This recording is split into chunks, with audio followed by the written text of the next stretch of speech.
Welcome to Pulling Back the Curtain, How to Run a Successful Agency. My name is Greg Gifford. I'm the Vice President of Search at Search Lab Digital. We're a boutique digital marketing agency that does local SEO and paid search. And in fact, we just won a US Search Award for both local SEO and for PPC. So, we do some good stuff. Most importantly, I want you to check out my weekly video series called Local Search Tuesdays. It's at our blog at that link right there. It's short 3 to 5 minute clips that are about one specific tactic that you can use to achieve better visibility in local searches. So it's a really great series to watch. I definitely encourage you to check it out. And there's a picture of me being a goofball on the stage at MozCon. I speak at a lot of conferences outside of COVID, typically at least 30 conferences a year all over the world. And because of that, sometimes I see some speakers who aren't that entertaining to watch. Let's be honest. Sometimes people have some great information to share, but it's not always as entertaining to watch these people. And sometimes it's painful watching these people because they'll stand at the podium right on the stage and they don't ever move. And they stand there with their back to the crowd and they're just reading their own slides the entire time. And all you see is kind of a 3/4 view of the back of their head. And even worse, most of the time, the background is just plain white and it's black Arial font. And there are just lots of bullet points on every slide. And all they're doing is sitting there reading bullet points. And it's usually in a very kind of monotone delivery method, and it's just really painful to watch. So because of that, I firmly believe that bullet points kill kittens, and today's presentation will be entirely kitten safe. And you saw the pulling back the curtain reference to The Wizard of Oz at the beginning. I was a film major in college. I have a full sleeve of movie portrait tattoos. My whole right leg is all Goonies tattoos, and I've actually started working on my left arm sleeve. So every time I do a presentation, there is a movie theme. And I always go back and include at least one movie for every year in the last 50 years for whatever theme we're talking. And today's theme is science fiction movies. So instead of just going back 50 years, we're going back 53 years because, hey, if I'm doing science fiction movies, I've got to have every Planet of the Apes movie included. So we're going back 53 years today. We have 119 references to sci-fi movies. Now, I know, especially with some of the younger people that might be watching, there's probably some stuff that's a little bit more obscure and you may not have heard of it before. So there's always attribution over there to the side. So not only will you learn some awesome tips for how to run a digital marketing agency better, but you'll have some cool movies to watch later. So let's kick this thing off. Are you here today because you need a hand with running a digital marketing agency? I know a lot of people think that once you start your own business and you get going, it's just a kind of a party on situation and everything's golden and everybody's happy. But unfortunately, running an agency is a pretty tough puzzle to crack. There's a lot of moving pieces and it's a lot more complex than anyone would think. And far too many people do it without investing too much effort. They just, let's say, float along. And if you're just going to float along, then you're going to have some problems, and those problems are going to compound over time. And then if you've got problems inside your agency, you're going to have problems with your clients. And as clients realize that you're not the best solution, you become kind of invisible to potential businesses that you could work with. And if you're just blending into the background, you're not really seen, and people aren't going to find you and people aren't going to want to work with you. And if you're in that situation where you're just almost invisible to potential clients, how do you hope to grow? How do you hope to succeed? How do you hope to build something successful? It's not really going to work. But don't lose your head. I know there's a lot of complicated moving pieces and it's tough to do, but I'm here today to share my experience and help you be better. And I know if you're looking online, there's a whole lot of material about how to run an agency, how to run your own business and things to do. But let's be honest, most of it's just a giant pile of crap. So I'm going to help you sift through that giant pile of crap and find the important pieces that will help you be better at running a successful agency. In fact, it's almost like I'm showing you the code behind Google's matrix to help you have a better understanding of what you need to do to have a great agency where people want to work and clients will want to work with you. Now, I've been talking at digital marketing conferences for a really long time. Over a decade now that I've been speaking at conferences. And in fact, I spoke at the very first State of Search conference, 6, 7, 8 years ago. I even lost track of time. But here's a photo of me up on the stage back before I even had a beard. And, funny if you notice there, it's State of Search without the official State of Search conference font, just the State of Search logo. That's how early it was back at that first State of Search conference. But I usually talk about local SEO. That's kind of what I've known for. And I've talked about local SEO more times than I can count, really. And I've talked about other things too. I've done a lot of presentations on link building. I've talked a whole lot about Google My Business, which is, let's face it, just basically local SEO. Anyway, I've even talked about how to make better reports that your clients will love and that are easier to do than doing them manually or some other things like that. But today I'm going to talk about something totally different, something I haven't ever talked about at a conference before. And that's about how to run a successful agency. We're talking about processes today, not SEO tactics. And COVID is the elephant in the room. It's still around a heck of a lot longer than any of us thought it was going to be here.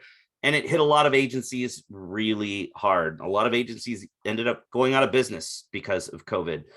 But at SearchLab, we were lucky. We were set up in a way that didn't really affect us too much. And we hardly saw any difference. In fact, we grew exponentially during COVID. Now, I'm not here to say that to rub it in that some people had problems and we did well, but I am here to say that we did well. And I'm going to share with you why we did well and how we did well so that you can use some of the same principles to guide your own agency so that you'll be successful in the long run. So not only did we not see much of a difference, like I said, we grew and we blew past all the goals that we had set. I started at SearchLab in December of 2019. Funny enough, I actually did my initial interview with the owner of SearchLab when he came down to speak at State of Search back in 2019. But I ended up starting in December, and we met in January, a few weeks after I started working there, to do our annual planning meeting. So we always have annual planning meetings that are offsite, that are 2 days, where we set out our goals and plans for the entire year. And so right after I started, we had the annual planning meeting. And at the time, we were doing about $1 million a year in annualized revenue. And at that planning meeting, at the beginning of 2020, beginning of last year, we set a 3-year goal that at the end of that 3 years, so end of 2022, so we've got 2020, 2021, 2022. At the end of 2022, we wanted to be billing $3 million a year in annualized revenue. Now, that was before we knew COVID was coming and before COVID shut everything down and threw us all for a pretty crazy loop. And we didn't realize there were going to be massive changes ahead, but we still set a fairly ambitious goal. And COVID happened and we just trucked on through it and kept on going and actually blew past that goal in 14 months. So instead of taking 3 years to get to that goal, we got to that goal and blew past the goal in less than a year and a half. And in fact, by the end of this year, we're going to be past $6 million of annualized revenue, which is, for those of you that suck at math, double what our 3-year goal was in only 2 years of time. Now, we also have a really low customer churn rate. Our clients just don't leave. Our clients are happy. They stick around. And sure, we lose a few here and there, but compared to any other agency that I've ever been a part of, it is extremely low for a churn rate.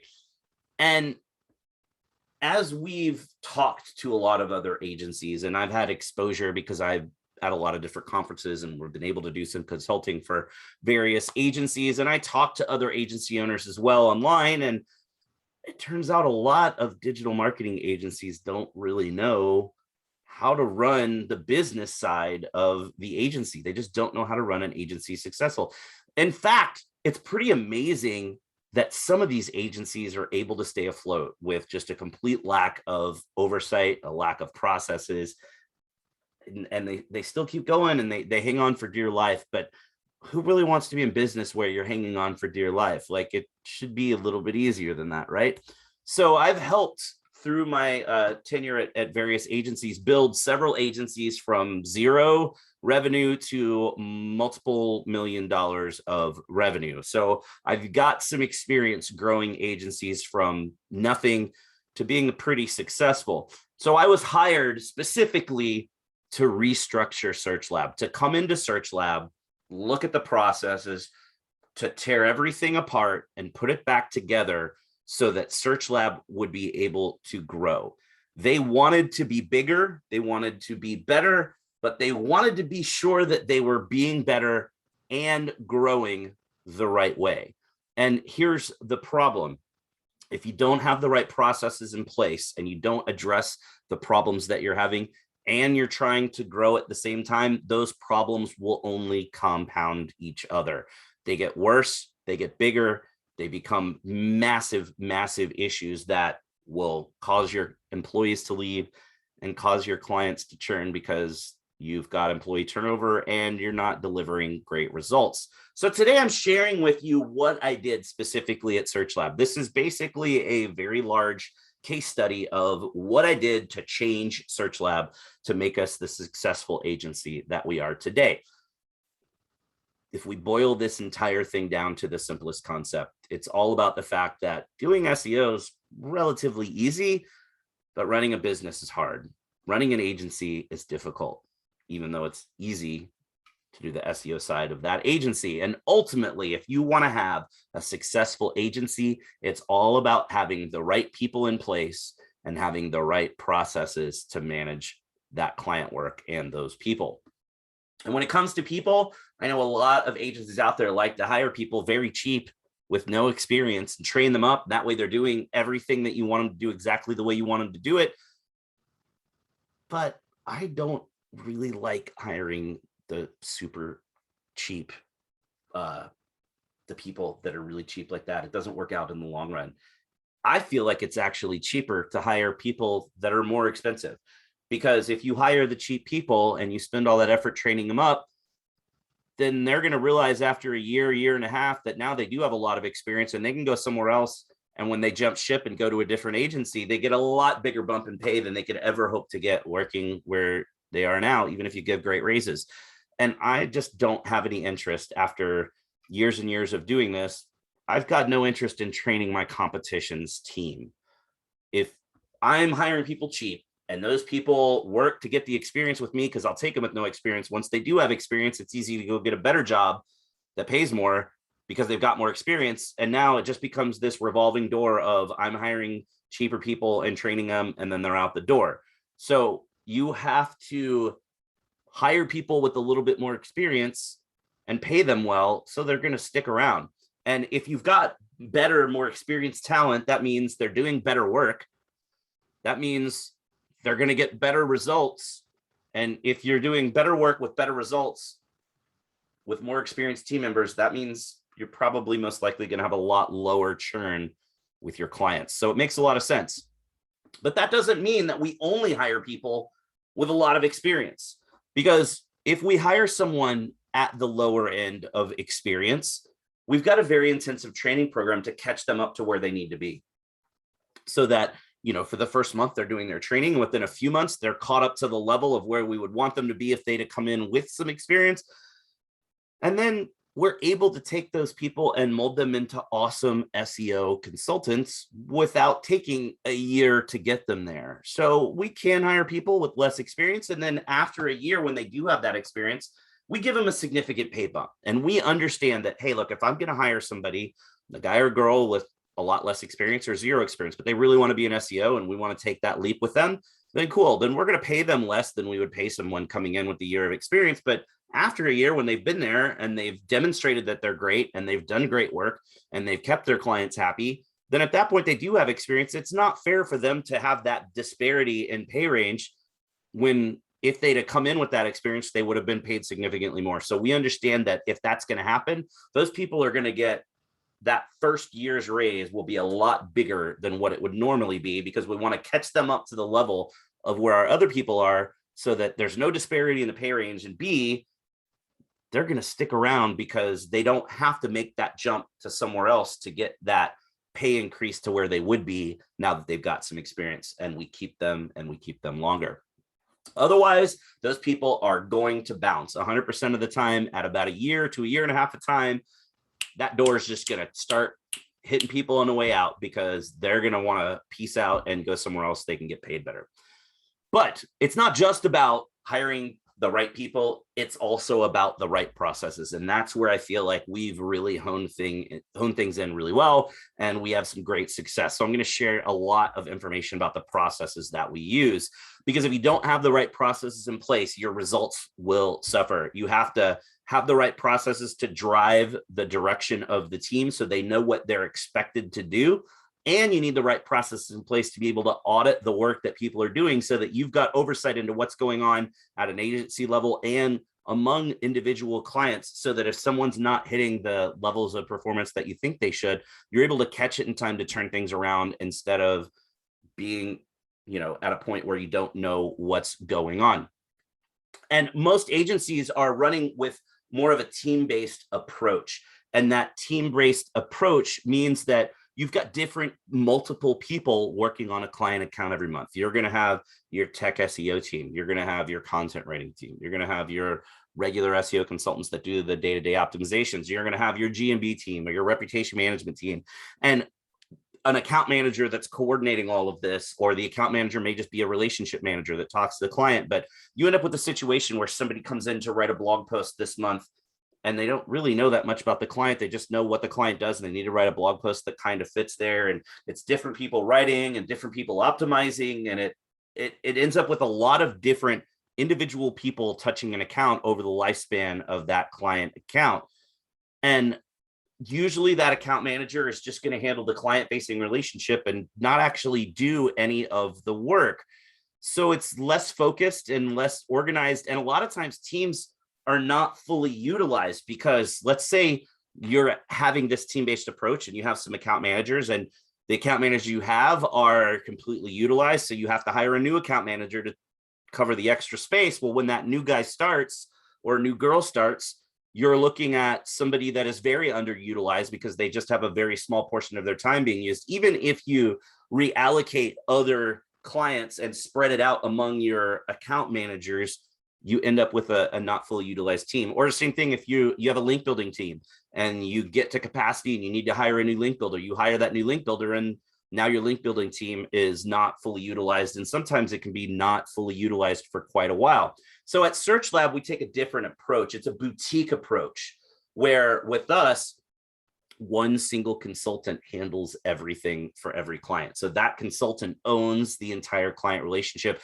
and we don't even have account managers, so they talk directly to the client. So that's a better relationship on the client side, because they're not talking to somebody that's just about talking to a lot of clients. They're talking to the person that has assessed their digital footprint, done the audit of their site, done the competitive research and the keyword research, and created that unique strategy, and is executing that unique strategy. So it's a better relationship on the client side of things as well. Plus, it's a more focused approach for us, because you've got that one person month in and month out handling that relationship and all of the pieces of the strategy. So it's better customer service, better results, more focused approach.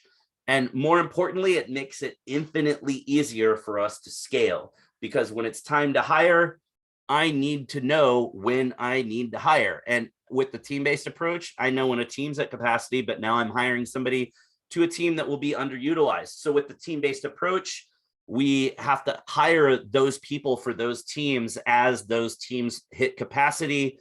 And then it's a little underutilized for a bit, and maybe we need to hire a link builder and we can't can't find a link builder at that point in time. But sometimes less is more.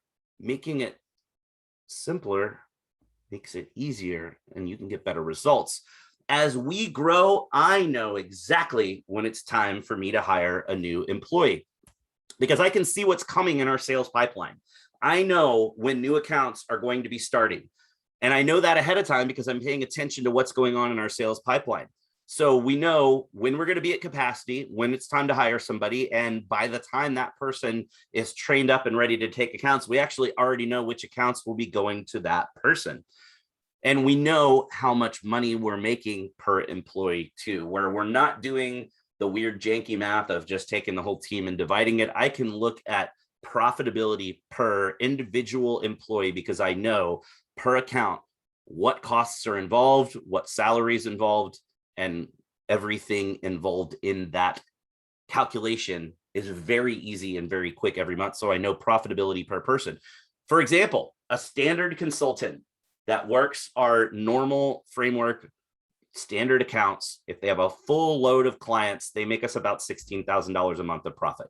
So I know every time I'm hiring a new person, when that person becomes fully utilized, which usually happens within a month or two, every new body is just another 16K, another 16K, another 16K.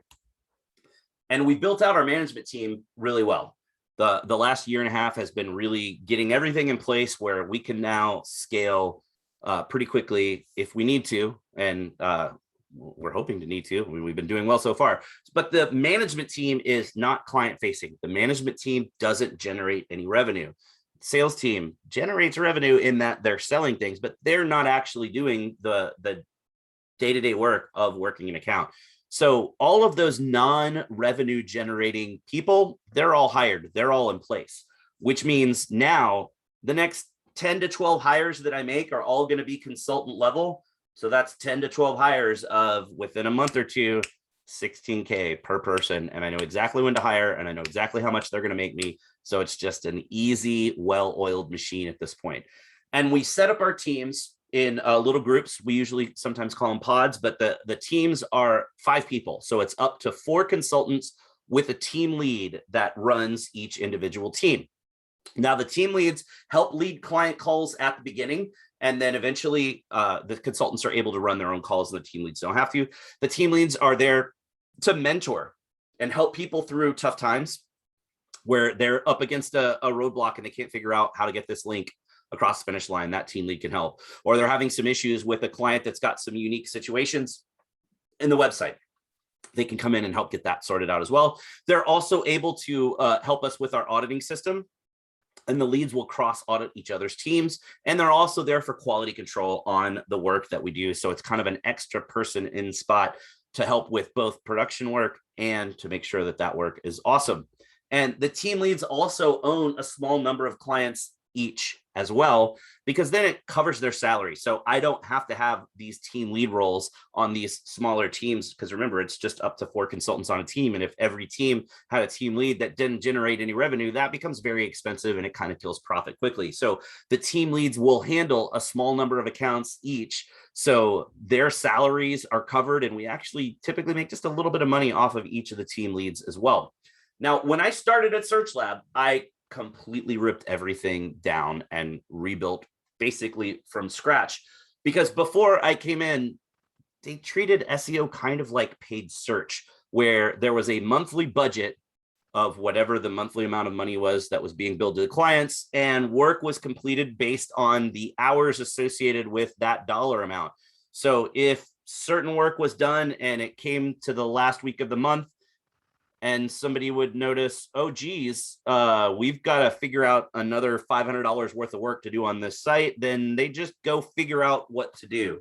And a lot of agencies I've found run this way, where there's not a consistent set of things that are done every month. It changes from month to month based on whatever the whim is of the project manager or account manager or consultants that are working the account. And there's no consistent direction that everyone's rowing in together. So, you do random work. It's like, oh, let's just give them another blog post, or, oh, let's go spin some wheels doing some link building to use up that budgetary time. But now we've set it up in a better way. So we have a framework of recurring tasks that is the basis of everything that we do, because you've seen other presentations throughout State of Search in the last, this year and the last year and the last few years, and everybody's talking about tactics. So yeah, we know the tactics. We know when it comes to SEO, you got to have awesome content. We know you got to do link building. We know it's local, so we've got to do GMB and reviews.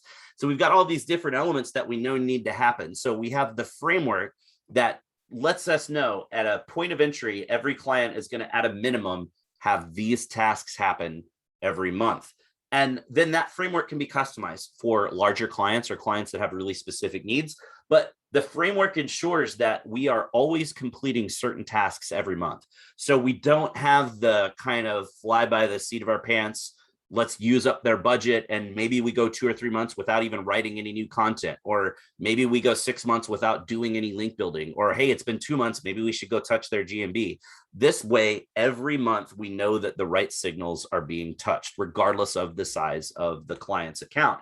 And the framework makes it easier to scale, because as we need to scale, we know that at a point of entry, that framework needs to be done. And we know that that point of entry means there's a certain number of hours that have to be put into each standard level account. And for anyone that's curious, this new tattoo here is actually this shot right here from Invasion of the Body Snatchers. Now, larger accounts obviously are going to get more hours. They need more time, but the structure is still going to be based off of that framework, so that we know that even if they're getting more time, more effort, additional things, everything's still going to be based off that initial framework where we know this is our strategy that is going to happen with every single client. So we know exactly how many hours a consultant can handle in a month, because we know that they work 40 hours a week and we've got X number of weeks every month, typically 4 weeks, sometimes 4.5. So we know what kind of space they've got available. So when it comes to resource management and building out new accounts and where those accounts are going to go, it's really easy to know how many hours each consultant has based on the accounts that they're working. And we wouldn't be successful if we didn't have the right tools in place either. So it's not just about having an awesome process that's easy to scale and having the right people. We got to have the right tools to help us do our job and to help us maintain the higher level of service that we like to give to the clients that we work with. So for task management, we use ClickUp. We really like ClickUp because there's a lot of neat things in there that you can customize. It's really customizable. You can make it work the way that you want it to work, put in the custom fields and the custom forms and everything that you need in that task management system to really dial it in and have it work exactly the way that you want it to work. And then it's got a really great reporting system that makes it easy for us to pull historical task. So if we need something for our own logs, we can pull that easily. Or if we want to look at the future and see what's coming in the next couple of weeks of schedule, it's very easy for us to do scheduling meetings based on what's coming up. So every morning we do have those scheduling meetings. Every Monday morning, we have a scheduling meeting with all the team leads where they're going to download all of the information from ClickUp to look at the things that we need to know to help each employee get through the next week successfully. So we're going to look at that week's schedule for each individual consultant. So what do they have on their plate? And we actually look at the current week plus the week after. So we're looking at a 2-week view of what does each person have on their plate as far as tasks that need to be done each day or cumulatively through the week or through the 2-week period. And then we also look at the previous week's logged tasks, because we know based on each individual client and what that framework looks like, how much time should be spent on the various tasks. For instance, if we know they have an hour optimization task, but then we saw they spent 3.5 hours working on a task that should have only taken an hour, we can dig in and find out why and see, was there a problem with that site and it just is what it is? Or was that person not being efficient and with their time management skills and spending too much time on something because they thought they had the time that they ended up not really having, and now they're behind. So it helps us with time management. It helps make sure that we are covered and that we are providing the level of service that we are obligated to provide to our clients. And it helps us see when there are overdue tasks, how hard is it going to be for that person to catch up and get done everything that needs to get done for that client.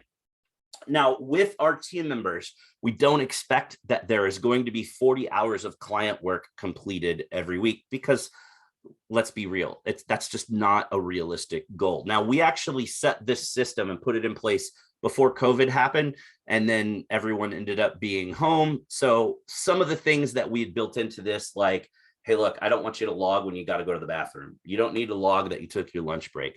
You know, we've got a foosball table, and if you just need a break and you want to go play foosball for 10 minutes, that's cool. You don't need to go log that foosball thing. Obviously, when you first get to work in the morning, you're going to get your coffee or your Red Bull or your Monster, and you're going to sit down and you're going to check through your email and kind of get settled in. You're not even really doing work for the client work for the first, half hour, whatever it would be. So we expect that in a 40-hour work week, we're going to have 35 hours of logged client work happening in the system. So that's basically 7 hours a day-ish of work being done through the week. So a lot of times people are going to work more than that 35 hours, but hey, as long as you get everything done and you've worked 35 hours, we're not going to make you work an extra 5 hours just to say you hit 40. So that's what we're expecting. And then we also use the EOS system and traction tools to run SearchLab. It's a method for running your business. It's really cool system. The best part that I love more than anything else is the Traction Tools system runs your meetings for you, and every meeting has a purpose. So you don't have a meeting about having a meeting about having another meeting. And you don't have these meetings that show up on your calendar and you have no idea what's going to be happening. Meetings all have a purpose, and the software runs the meetings, and there's always a set agenda for every meeting, and there's a set time limit for the various elements of that meeting. So if you have an hour meeting set, exactly what is going to happen and what needs to be finished within that hour time slot. So it makes meetings much more efficient and productive. So you know what needs to get done and the time limit you've got to get it done in, and you're not wasting time talking about stuff that's not related to that particular goal. So the meetings are much better. It also requires that 2-day planning session that I mentioned where we set our goal and blew past our goal. So every year at the beginning of the year, you're going to have a 2-day planning session for the year, and it's going to be offsite. So it's not at the office. You've got to go somewhere else and unplug so that for those 2 days, your leadership team is dialed into setting the goals for the entire year. And it also requires offsite quarterly planning meetings. So 1 day, so 2 days in January, and then 1 day at the beginning of Q2, 1 day at the beginning of Q3, 1 day at the beginning of Q4. So you've got your yearly planning meeting, and then you've got 3 individual quarterly planning meetings where you can break things into smaller chunks to help your agency hit that year goal that you're trying to hit, that you set at the beginning of the year. So it keeps you laser focused on the things that matter. It's easy to get pulled down by HR things and client issues and fires and other things with the culture of the company. But if you're trying to grow and you've got goals that are set for growth, you don't want to get distracted by the other things that are still important for the agency. So having these quarterly meetings keeps you really focused. It keeps us really focused on the things that matter for the growth goals that we set at the beginning of the year, or for the team goals that we set for continuing education, or trying to keep people connected during the remote work area of COVID. These quarterly meetings also make accountability a lot easier because you don't have this company-wide initiative and nobody's really responsible. As you break down your overall goals into smaller goals, there's clear accountability for the team members and for the agency on what needs to be done, what the timeline is for what needs to be done, and who's ultimately responsible for each element. So things are very clear and easy when you run things this way.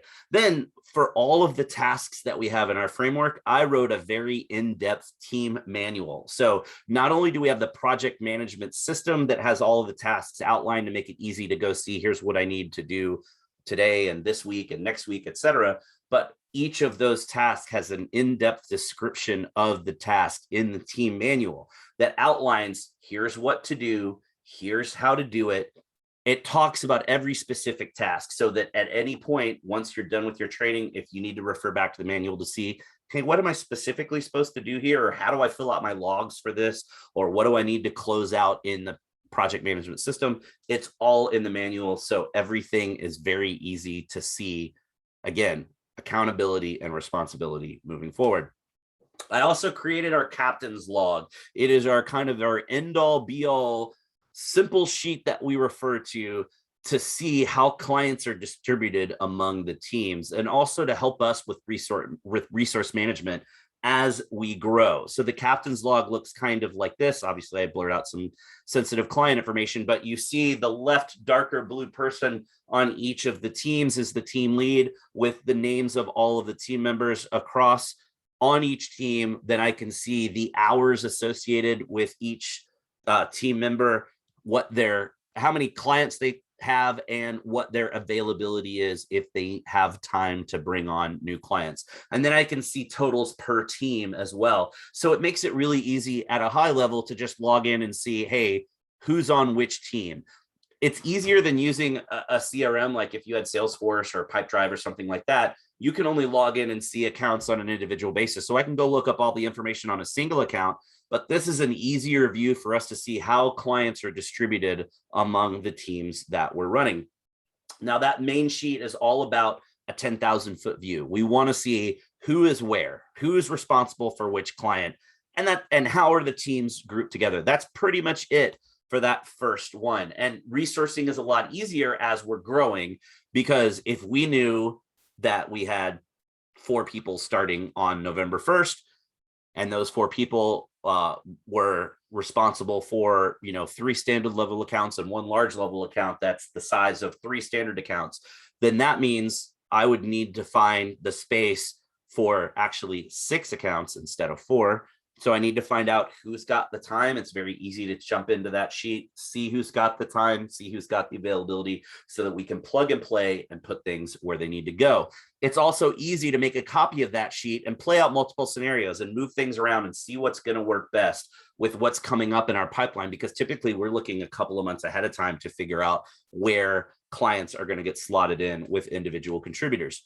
Now, then we've also got a second tab on there that includes all of the kind of top level client details. It's kind of like a backup to our CRM, so that you don't have to look at that sheet and then you want to see one specific thing. So you got to flip back to the CRM. You can just click on the other tab and it's all there. Also, it's really cool because as we have each line item on that more detailed info sheet in the captain's log, we've got links to that client's folder on Google Drive, that client's Google Analytics account, that client's Search Console account, that client's Data Studio dashboard. So everything for that client is easy to get from that spot because all of those links are included there. And then I've also got a history tab in there. It's, again, a 10,000 foot view. So this isn't like I'm getting into QuickBooks and looking at things in QuickBooks. This is more I'm looking at the high level numbers so I can see client growth, revenue growth over time. And then we've got a separate spreadsheet that we've built where we basically plug in the clients that are on each individual team member and the associated costs with those clients and the tools that we use and that team member's salary. So it's a quick, easy, every month we can see accountability for what's going on and profitability using this sheet to see exactly how much money we're making for each client that we've got based on the consultants that are handling those accounts.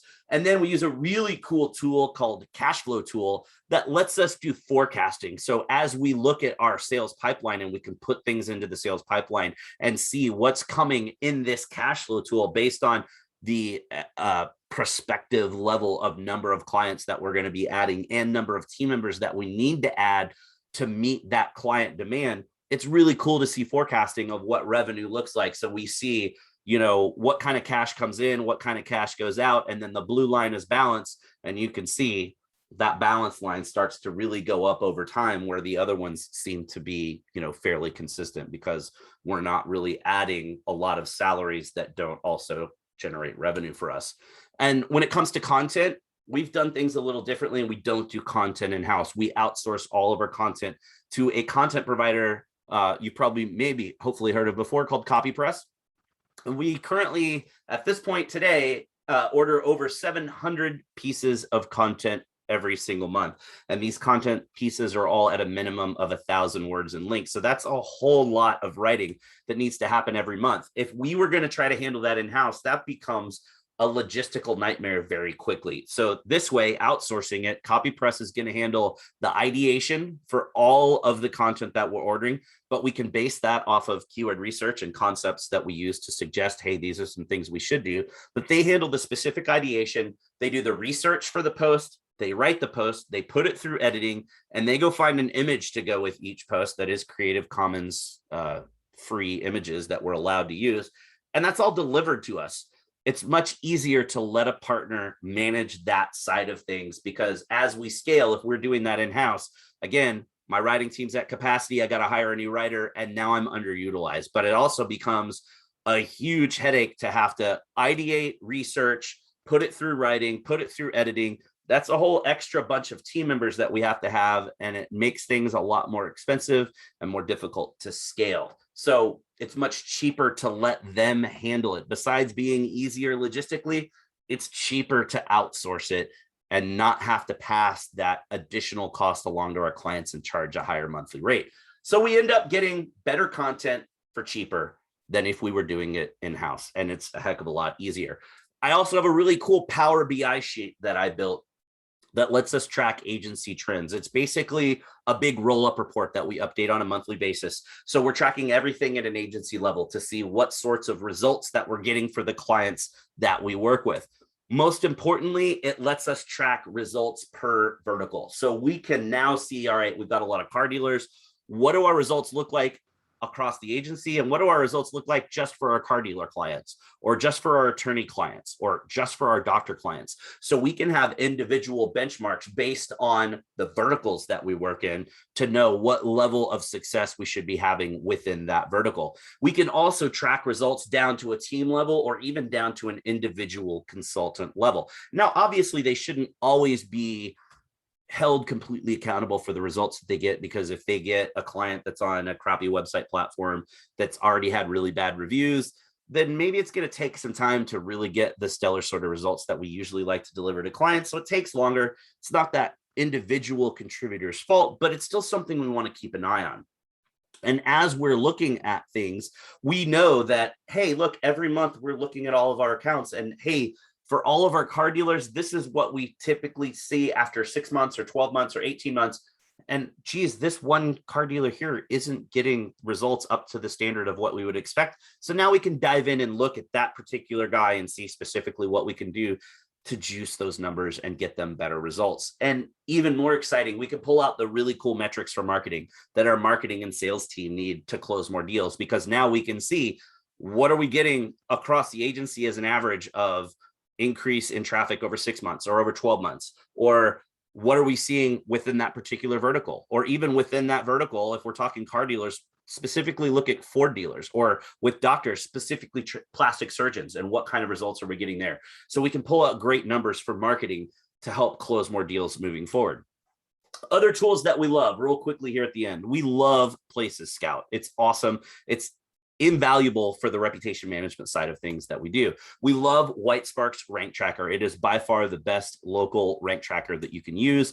Bright Local is also amazing as a local SEO tool set and does a lot of amazing things. Screaming Frog, obviously Screaming Frog is great for crawling sites. Who doesn't love Screaming Frog? And it's made so many killer improvements over the last few years.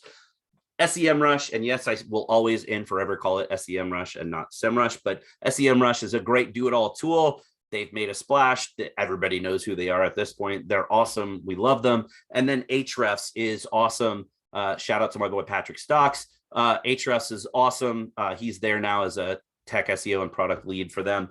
But it's great. A lot of people see it just as a link building tool, but it's great for keyword research as well. So planning and processes will only take you so far. You want to make sure that you're not so rigid that you can't pivot when you need to pivot. You've got to be agile if you want to succeed. Great example here. Speaking at conferences is a huge part of our marketing strategy. In fact, besides being hired to tear everything down and build everything back up, I got hired because I speak at a lot of conferences, and that was going to be an easy way for Search Lab to be represented at digital marketing conferences all over the world. And then COVID hit and we didn't have any conferences for a year and a half. So a big part of why I got hired, I couldn't fulfill that need. So we had to pivot and find other tactics and other strategies for getting noticed, since we weren't having these events. And it's not just speaking at virtual events, because those aren't as successful. So it's finding podcasts, doing anything that we could do to make up for that lack of visibility that we didn't have because of the conferences, and we didn't let that keep us down. Also, don't be an asshole. So many agencies, they're kind of dicks. Like, if you get a lead that's just not a fit, be honest and say, hey, look, you're not a fit for us, but let me refer you over to somebody else that is. And more specifically, play nice with other competing vendors. There's a lot of vendors in automotive that we compete against, but I'm friends with those agencies, and we're actually going to start creating content together. If you're nice and you play well with your competitors, or play well with leads that aren't really a great fit, those people will have nothing but nice things to say about you outside of that relationship or that brief amount of time that you talk, and you end up getting really awesome referrals. How great is it that we actually get referrals from our competitors, major competitors that are really well known in local SEO? If for whatever reason it's maybe an issue with competitive because they've got another client that's already in that vertical in that town, or maybe it's a vertical that they just don't do business in, and they'll send those people over to us. And we do the same thing. We send people to other agencies that we compete against when we have somebody that's just not a great fit. Playing nice is always a better way to go, because it leads to more business down the road. Another thing that we do to get more visibility is we want to establish that we are thought leaders, and we want to establish that we are here to help. And so besides doing the normal, let's write a bunch of blog content, whether it's on our blog or other blogs, we publish 2 weekly video series to share that expertise and gain exposure and build authority. So my series, I mentioned it earlier, Local Search Tuesdays, goofy, short 3 to 5 minute videos about a specific local SEO tactic.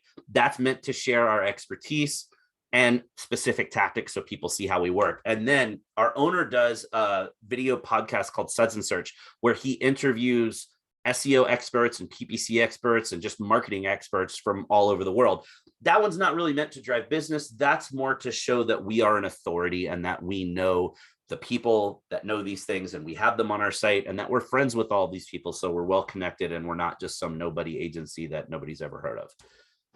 If you get the right people and processes into place and focus on efficient scaling, you will win. In fact, there's no limit to how far you can go and how much you can grow your agency. You'll have happy employees, happy clients, and you'll get awesome results for all those clients. Now, I know I went through a lot. Hopefully that was not too painful and it didn't explode anybody's brain. And for those of you that haven't seen Skinner's, his brain literally does explode next, because the truth is out there about how to run a successful agency. And now hopefully I've given you the keys to the kingdom so that you'll understand what needs to be done to run that successful agency. And you won't be stuck in the old days. You'll break out of your shell and do something creative and run the agency in the right way so that your agency will live long and prosper. So that was pulling back the curtain, how to run a successful agency. Follow me on Twitter. I live tweet all the conferences I go to, so it's a great way to stay up to date with current tactics. There's my email address. If you have any questions, feel free to email me. I always have an open email policy. I'll always answer questions, even if it takes me a while. I'm here to help, and I'd love to answer your questions. And if you get the slides from State of Search, or if you want them from me, hey, I'll give them to you too. There is a list of all the movies at the end by order of release date, so you have a really kick-ass list of movies to watch. Thanks so much for watching my session.